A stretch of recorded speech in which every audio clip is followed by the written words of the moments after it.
இன்னைக்கு நம்ம பார்க்க போகிறது re zero starting life in another world season 1 episode 2. நான் திரும்பவும் கேட்குறேன், எதுக்காக அந்த சூனியக்காரி விச் ஆஃப் என்வியோட பேரை சொல்லி என்னை கூப்பிட்ட அப்படின்னு சொல்லி ஹீரோயின் கேட்குறா. ஆனால் நீ தான் என்கிட்ட சொன்ன அப்படின்னு சொல்லி நம்ம ஹீரோ சொல்லுவோம். நான் அப்படி ஏதோ சொன்னதா எனக்கு ஞாபகம் இல்லை.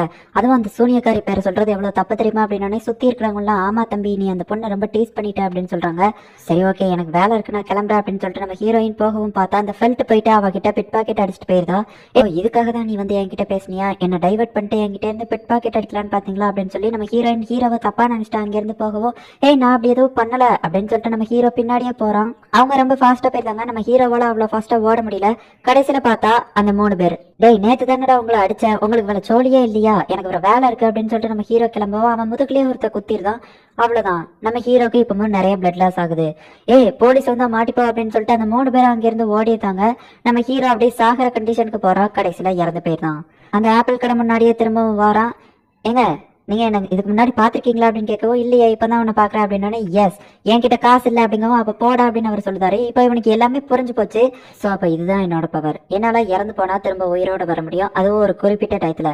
அண்ட் இது வந்து நான் இறந்து போனா மட்டும்தான் ஒர்க் ஆகும் அப்படிங்கறத அவன் புரிஞ்சுக்கிட்டான். எஸ், ஆகவத்தா அப்ப இந்த இடத்துல மாடர்ன் டெக்னாலஜியே இல்ல, அப்ப இதை வச்சு இந்த இடத்துல நான் ராஜாவா மாறிட வேண்டியதான் அப்படின்னு சொல்லி அவன் யோசிச்சுட்டு பக்கத்துல இருக்கிறவன்ட்ட அப்படிதானே அப்படின்னு சொல்லி அவன் கேட்கவும், என்ன தம்பி நான் அடுத்தவங்க பிரச்சனையில எல்லாம் தலையிடுறது இல்ல தம்பி அப்படின்னு சொல்லிட்டு அந்த ஆள் சொல்லவும், சரி ஓகே அப்படின்னு சொல்லிட்டு நம்ம ஹீரோ அங்கிருந்து எந்திரிச்சு போறான். அடுத்தவங்க விஷயத்துல தலையிடாதவங்களும் இருக்காங்க, அதே நேரத்துல அடுத்தவங்களுக்காக ஹெல்ப் பண்றவங்களும் இந்த உலகத்துல இருக்காங்க அப்படின்னு சொல்லிட்டு ஹீரோயினை பத்தி யோசிச்சு பார்த்துட்டு இருக்கான். அப்பதான் அவனுக்கு ஞாபகம் வருது, என்னதான் இவன் வந்து இவன் மாறினாலுமே நடக்க போற சம்பவம் மாறப்போறது இல்ல.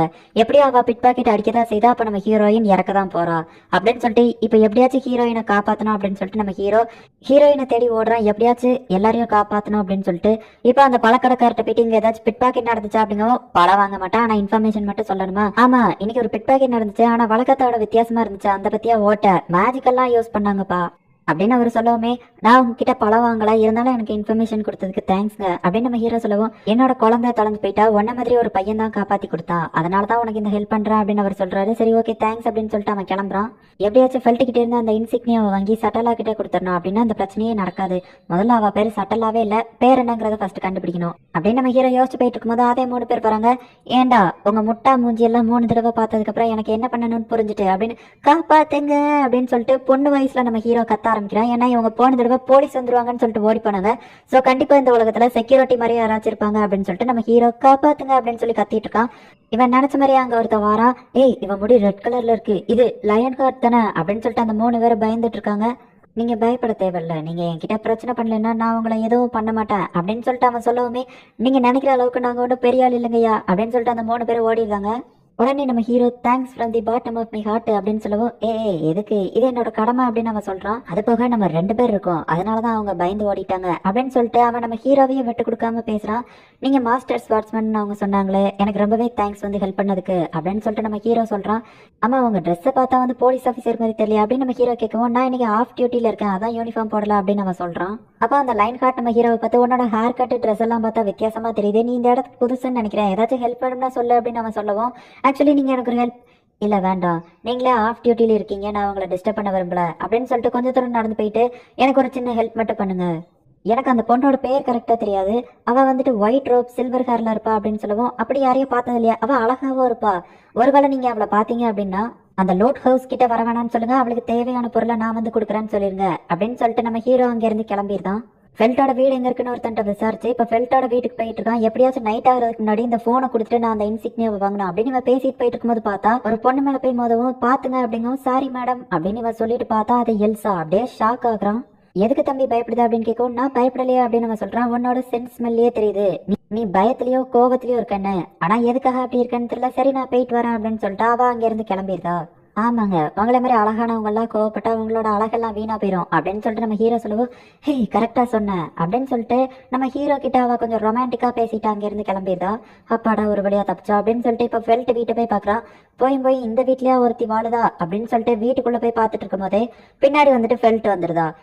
நீ என்ன திருடுனா, ஒண்ணுமில்லாத வீட்டுல என்னடா எட்டி பாக்க அப்படின்னு சொல்லிட்டு இவனை அட்டாக் பண்றா. ஏன் வீட்டுக்குள்ளேயே நீ வர பாக்குறியா, ஏன் வீட்லயே திருட பாக்குறியா அப்படின்னு சொல்லிட்டு நம்ம ஹீரோவை அட்டாக் பண்றா. நான் சொல்றத ஒரு நிமிஷம் கேளு அப்படின்னு சொல்லி நம்ம ஹீரோ எவ்வளவோ ட்ரை பண்றா, ஆனா அவ நம்ம ஹீரோவா அட்டாக் பண்ணிக்கிட்டே இருக்கா. ஃபெல்ட் நான் சொல்றது ஒரு நிமிஷம் கேளு, நீ நினைக்கிற மாதிரி எதுவும் இல்லை அப்படின்னு அவன் சொல்லுவான். ஏன் பேர் உனக்கு எப்படி தெரியும் அப்படின்னு சொல்லிட்டு அவ கேட்கறா. உனக்கு ஏதாச்சும் திருடி தரணுமா அப்படின்னு சொல்லிட்டு அந்த பொண்ணு கேட்கவோ, இல்ல வாங்கிட்டே இருக்கிற இன்சிக்னியா எனக்கு வேணும் அப்படிங்கவோ, அது எப்படி உனக்கு தெரியும் அப்படின்னு சொல்லிட்டு அவ கேட்கறா.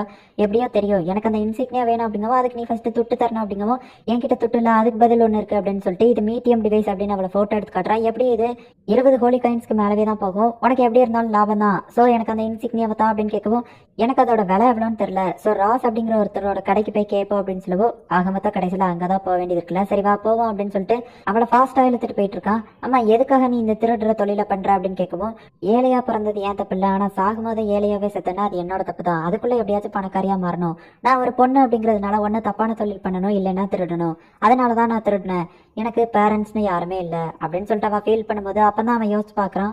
இந்த ஃபெல்ட்டும் அந்த கடைக்காரனும் ரொம்பவே பாசமா இருந்ததை பார்த்துட்டு இவங்களும் சாகக்கூடாது, எப்படியாச்சும் இவங்களை காப்பாத்தணும் அப்படின்னு சொல்லிட்டு அந்த பொண்ணோட தலையில போயிட்டு கையை வைக்கிறான். டே கையேடுறா அப்படின்னு அவ சொல்றா. எனக்கு தெரிஞ்ச எல்லாரையுமே நான் எப்படியாச்சும் காப்பாத்துவேன் அப்படின்னு நம்ம ஹீரோ யோசிச்சிருக்கும் போது கையேடுறா அப்படின்னு சொல்லிட்டு அவ கடிச்சிருதா. வலி தாங்க முடியாம நம்ம ஹீரோ கத்திட்டு இருக்கா. இப்ப கடைசியில ஒரு வழியா அந்த கடைக்கு போய் சேர்த்தாங்க.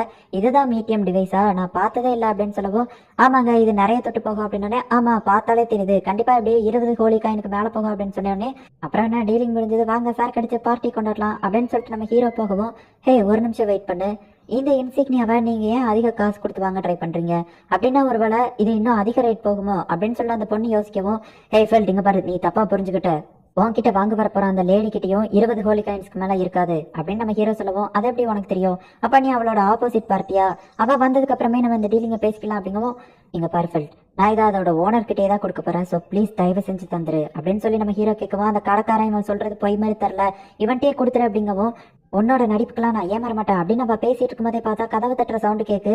நம்ம ஹீரோக்கு பயமா இருக்கு, திரும்பவா அவ வந்து கொலை பண்ணிடுவாளோன்னு சொல்லிட்டு, வேணா கதவை திறக்காத, அவ நம்மளை கொன்றுவா அப்படின்னு நம்ம ஹீரோ சொல்றதையும் மீறி அந்த பொண்ணு கதவை திறக்கிறா. அவ்வளவுதான், திரும்பவும் நம்ம சாக போறோம் அப்படின்னு சொல்லிட்டு நம்ம ஹீரோ பயத்திலேயே பார்த்துட்டு இருக்கோம். நான் உங்களை கொல்றதுக்காக வரலையே அப்படின்னு நம்ம ஹீரோயின் வந்து நிக்கிறா. அவங்க எல்லாரும் ஷாக் ஆகுறாங்க. இந்த இடத்துல இந்த எபிசோட் முடியுது.